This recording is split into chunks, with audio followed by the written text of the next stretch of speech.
찬송가 435장 나의 영원하신 기억 같이 찬송드리겠습니다. 435장 같이 찬송드리겠습니다.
하나님의 말씀 요엘서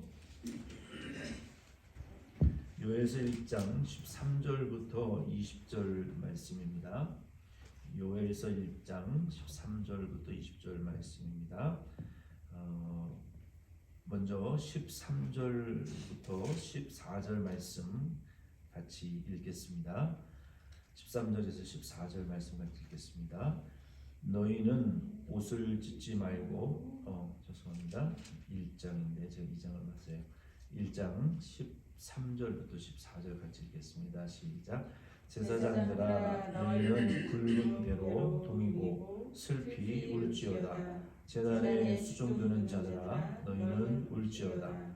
내 하나님께 수종드는 자들아 너희는 와서 굵은 베옷을 입고 밤이 새도록 누울지어다.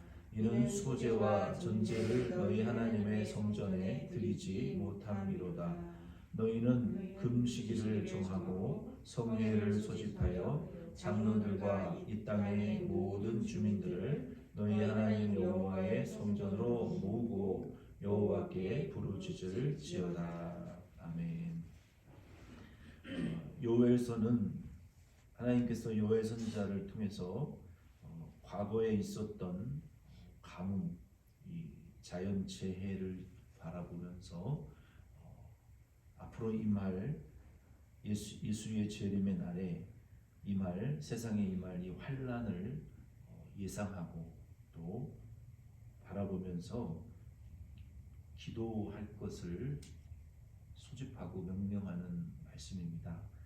13절로 14절 말씀에 보면은 하나님께서 특별히 성전에 모여서 여호와께 부르짖으라고 말씀하셨어요.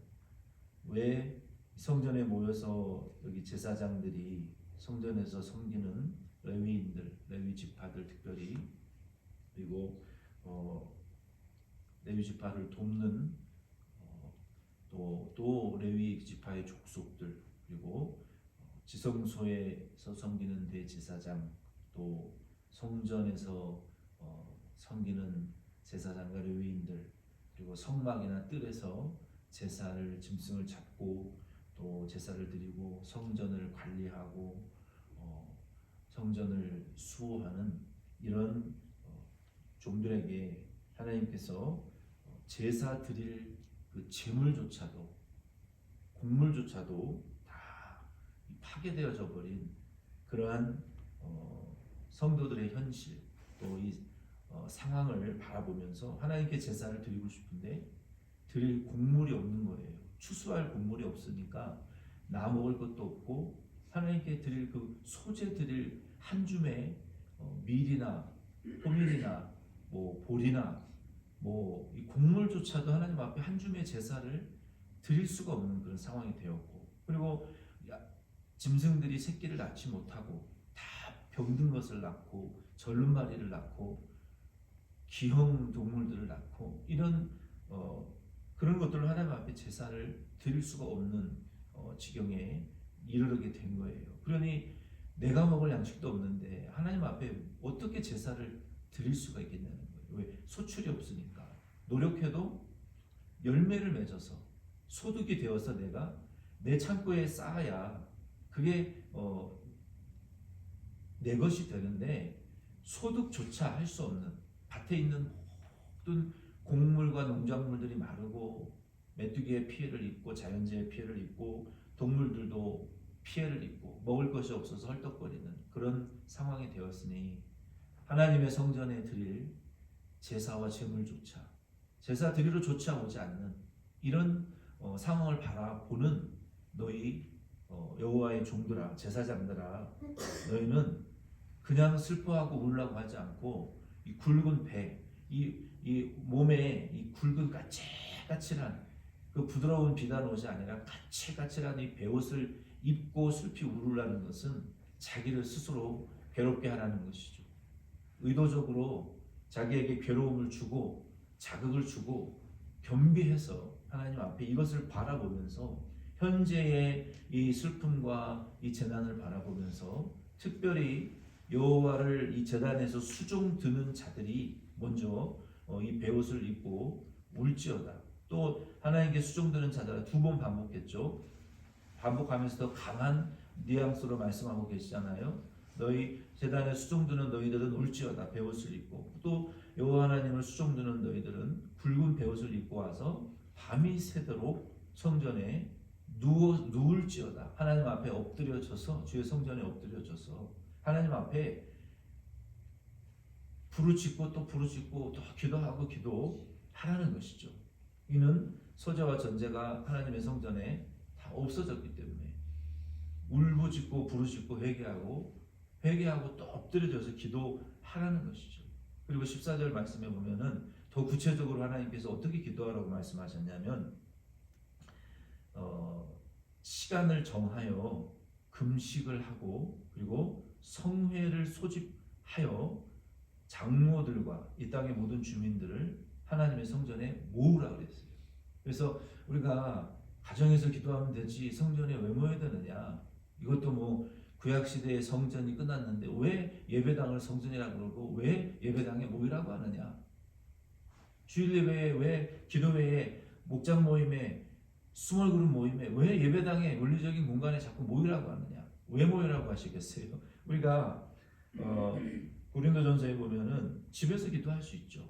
그러나 너희가 진리와 함께 기뻐하고 진리와 함께 오래 참고 인내하라 그랬어요. 우리가 여기 마음을, 너희가 높은 데에 마음을 두지 말고 너희의 마음을 낮은 데에 두고 한 마음이 되라 그랬어요. 우리가 한 마음이 되기 위해서 모이는 것이고, 주님의 마음으로 우리가 한 마음이 되기 위해서, 진리로 우리가 하나가 되기 위해서 그 진리 아래 우리의 마음을 묶는 거예요. 마치 그 수만 톤 되는 엄청난 그 크루즈십이 이 쇠줄로 이 도대에 묶여 있으면 아무리 엔진을 풀파워로 가동을 해도 배가 나아가지 않는 것처럼 우리 성도들의 마음이 하나님의 진리에 우리의 마음을 묶어 놓으면요, 우리의 마음이 거기에 하나가 되는 거예요.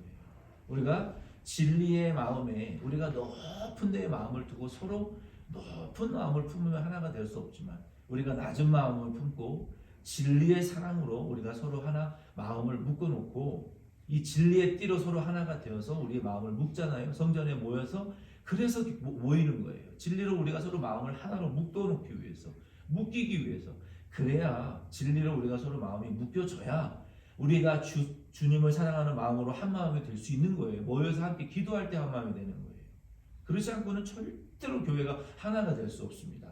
그래서 우리가 교회에 모이는 거예요. 모여서 진리의 띠로 우리가 서로 하나, 사랑의 띠로 하나가 되어질 때 하나님의 뜻이 우리 가운데에 실현되어질 수 있고 열매를 맺을 수가 있는 거예요. 그래서 오늘날 말세가 되어질수록 우리는 함께 모여서 같이 기도하는 것이 정말로 중요합니다. 그래서 오늘 여기 13절 14절 말씀처럼 우리도 모여야 되고요.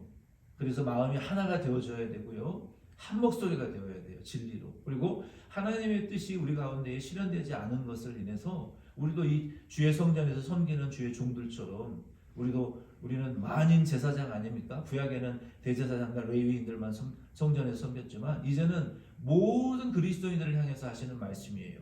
교회의 직분을 받은 서리 집사 이상의 직분을 받은 모든 성도님들에게 주시는 말씀이에요. 너희가 우리 이 무너져 있는 교회와 무너져 있는 우리의 영적인 이 생명력 없는 교회의 상태를 우리가 바라보고 하나님 앞에 예배가 무너져가고 기도가 무너져가고 우리의 삶의 현실 가운데 복음의 열매들이 무너져 있는 이러한 현실들을 우리가 바라보면서 우리가 가슴 아파해야 되고 하나님 앞에 애통해야 되고 우리가 베옷을 우리에게 입히는 것처럼 내가 기도해야 되겠다. 내 마음을 다스려야 되고 우리가 하나님 앞에 작정하는 것처럼 우리가 아침이든 점심이든 저녁이든 주의 이 성전에 나와서 요 토요일 하루 기도하는 것이든 혹은 주중에 한 번은 내가 성전에 가서 기도한다. 혹은 주중에 내가 어느 날 어느 시 어느 장소에서 하나님 앞에 무릎을 꿇고 내가 이 현재 안타까운 이 어려운 상황들을 놓고 내가 하나님 앞에 작정을 해야 돼요. 결단을 해야 되는 거예요. 하나님 앞에.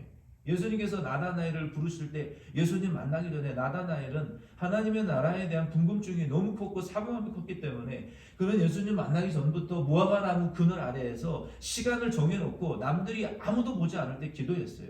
예수님이 나다나엘을 부르실 때 나다나엘아 네가 하나님 앞에 무화과 나무 아래에서 기도하는 경건이 정해진 작정 기도하는 것들을 내가 보았다 들었다. 하나님 우리의 그 작정과 우리의 결단과 우리의 기도와 하나님 앞에 내가 기도하기 시작하겠다고 하는 그 순간부터 하나님 역사하기 시작하시는 거예요.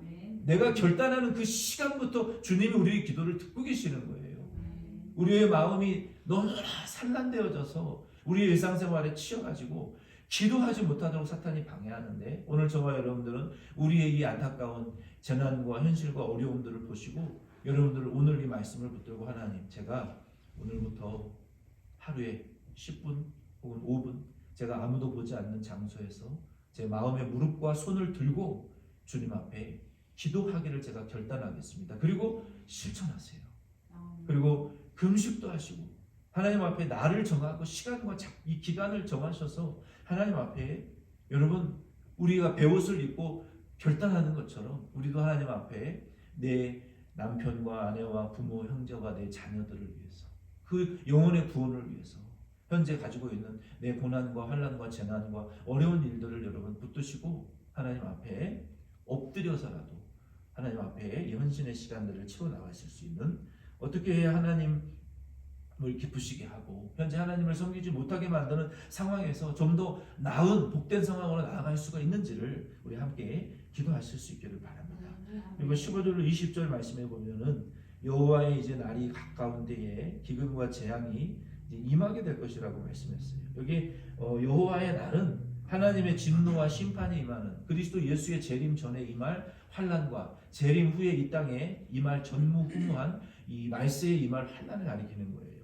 15절로 16절 말씀을 보면요. 슬프다 그날이여 여호와의 날이 가까웠나니 곧 멸망같이 전능자에게로부터 이르리로다. 먹을 것이 우리 눈앞에 끊어지지 아니하였느냐.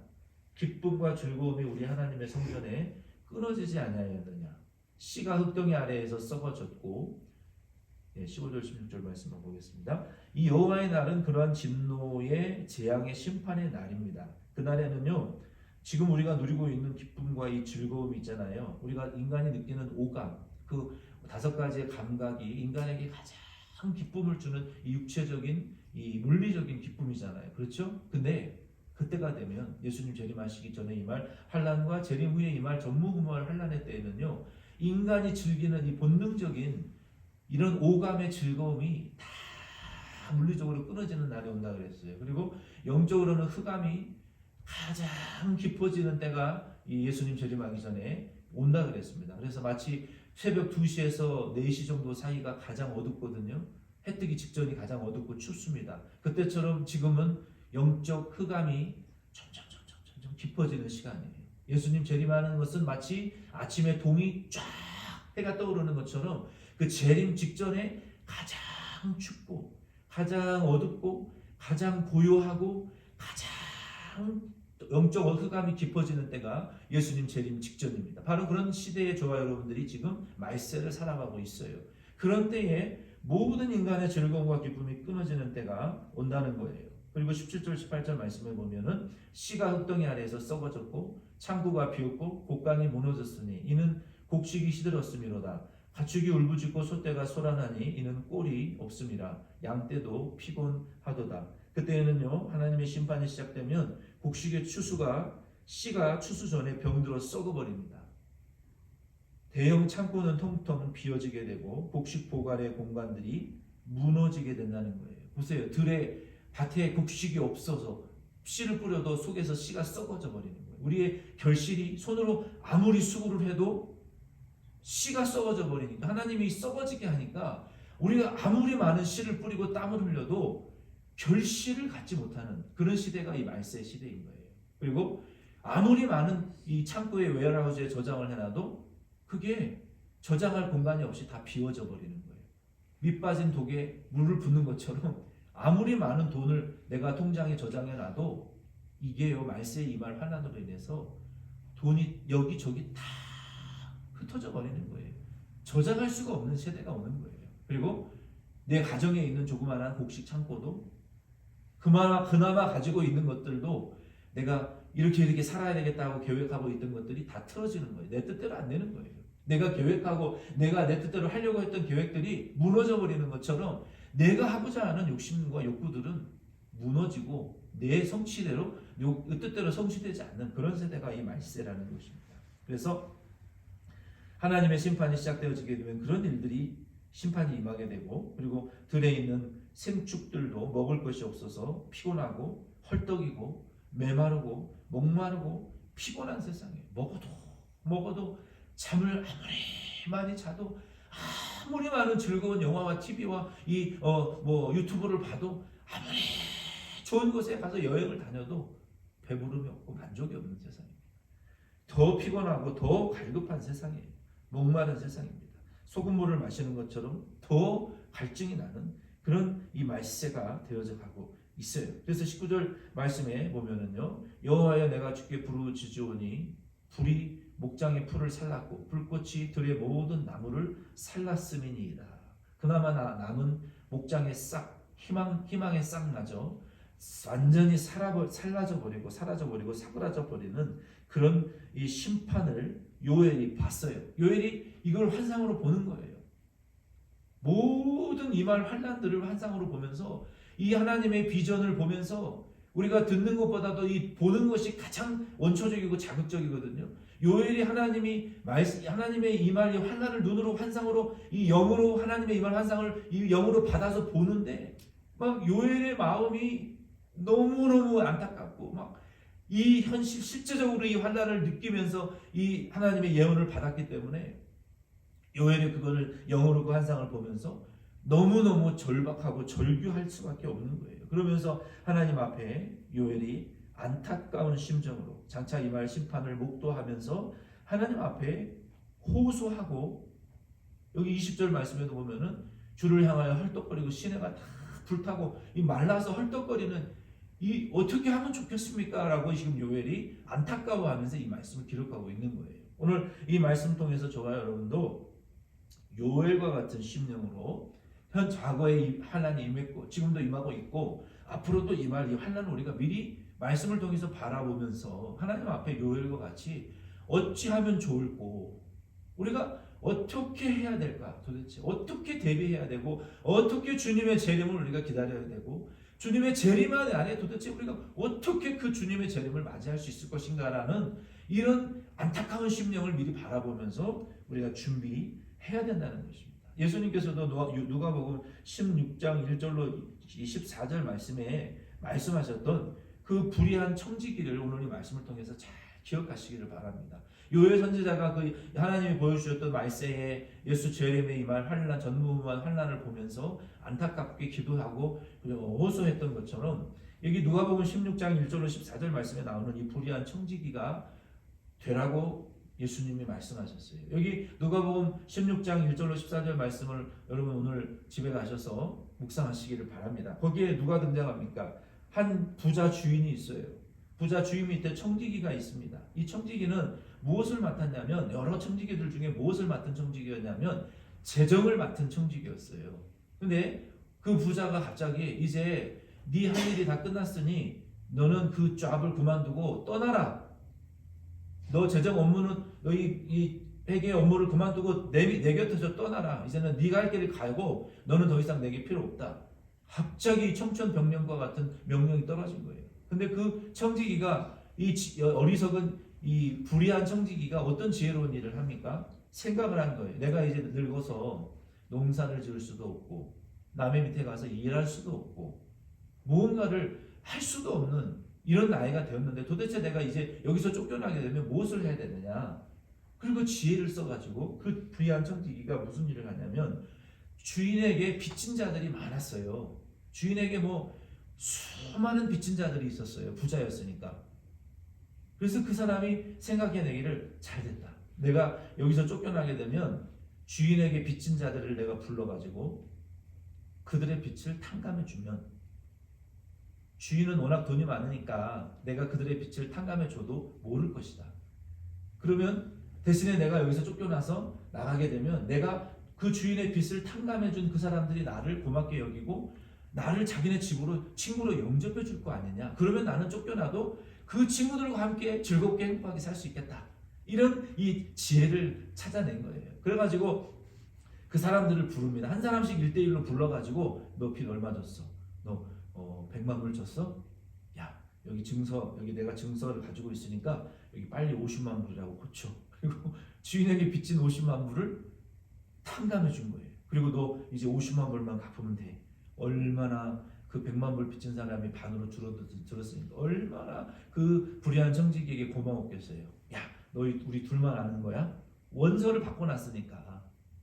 오늘날과 같으면 은행에 그 빚의 기록을 100만 불에서 50만 불로 그 컴퓨터에 50만 불로 줄여버렸으니 갚을 돈이 절반으로 줄어든 거 아닙니까? 또 어떤 사람은 불러가지고 20%, 제가 이렇게 쉽게 말해서 그렇지 어떤 이는 50%, 어떤 이는 20%의 빚을 탕감해 줬어요.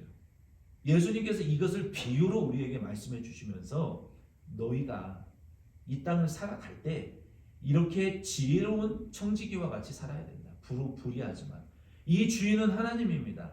이 청지기는 성도를 가리켜요. 빚진 자들은 예수 믿는 자들과 믿지 않는 모든 그리스도인들을 가리키는 거예요. 저와 여러분들이 이 교회를 통해서 이 세상을 살아가면서 해야 될 것은 하나님이 내게 주신 돈, 건강, 내게 주신 환경, 지혜, 나의 모든 시간을요 가지고 여러분 이 돈을 가지고 내게 있는 것을 가지고요, 내게 있는 능력을 가지고요 하나님의 나라에 들어가서 영접받기 위해서는 빚진 자들이 그리스도인들이 많이 있습니다. 죄인들이 많이 있어요. 그 죄인들의 죄를 여러분이 가진 것으로, 여러분이 가진 돈으로, 여러분이 가진 건강과 지혜와 능력과 달란트와 시간으로 그 죄 지은 자들의 죄를 탕감해 주는 일을 해야 된다는 거예요. 내가 이 죽어가는 영혼들을 위해서 기도해 주는 거, 대신 회개해 주는 게 그 사람의 빚을, 주인에게 빚진 빚을 탕감해 주는 거예요. 그게 예수님은 이 세대의 지혜로운 아들들이라고. 그렇게 이 세상을 살아가는 거, 내 돈과 내 건강과 내 시간과 내 은사와 내 직분을 가지고 다른 영혼의 죄를 대신 회개하고 다른 영혼의 구원에 구원을 위해서 대신 회개하고 애통해야 하는 그런 지혜로운 아들들은요, 천국에서 큰 상급과 칭찬과 존귀와 영광 면류관으로 영접받게 된다고 말했어요. 요엘이 이런 심령으로 하나님 지금 우리 가운데 그나마 남은 새싹의 씨와 뿌리까지 불타고 들짐승들까지 먹을 것이 없어서 헐떡거리고 있고, 우리가 아무리 많은 씨를 뿌려도 씨 뿌리가 썩어버리고 곳간에는 비었고 무너져서 저장된 거 하나 없고 하나님 앞에 드릴 재물조차 없는 이렇게 어려운 환경과 재난의 가운데 우리가 살고 있습니다. 우리가 어떻게 하면 좋겠습니다 라고 회개하고 애통했던 것처럼 오늘 여러분도 이 말씀을 붙드시고 내 자신의 영혼과 여러분의 남편과 아내와 여러분의 아버지와 어머니와 여러분의 아들과 아드님들과 따님들과 여러분이 사랑하는 그 영혼들의 죄를 위해서 하나님 도대체 어떻게 하면 좋겠습니까? 이 영혼의 죄를 탕감해 주시옵소서. 내 시간과 내 물질과 건강과 은사와 직분을 내 인생을 드리면서까지 이 영혼의 구원을 어떻게 하면 좋겠냐고 하나님 앞에 부르짖는 자가 바로 이 불의한 청지기와 같은 지혜로운 아들들이 될 수 있는 거예요.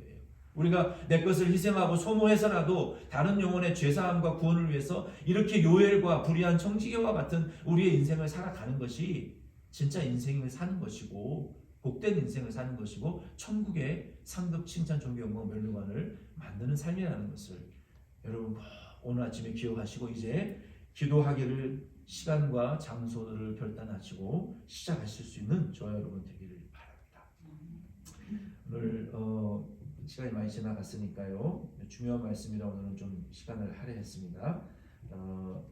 우리 다 같이 통성으로 오늘 이 말씀 붙드시고 한번 기도하고 우리 교회의 기도 제목을 붙들고 같이 기도하겠습니다. 먼저 오늘 말씀대로 하나님 이제 요엘과 같이 불의한 청지기와 같이 제게 맡겨주신 저의 사랑하는 가족들, 내 곁에 있는 사랑하는 구원받아야 될 지인들을 위해서 오늘 이 말씀을 붙들고 예수님 요엘처럼 우리가 어찌할꼬 불의한 청지기처럼 기도할 수 있게 해주시옵소서.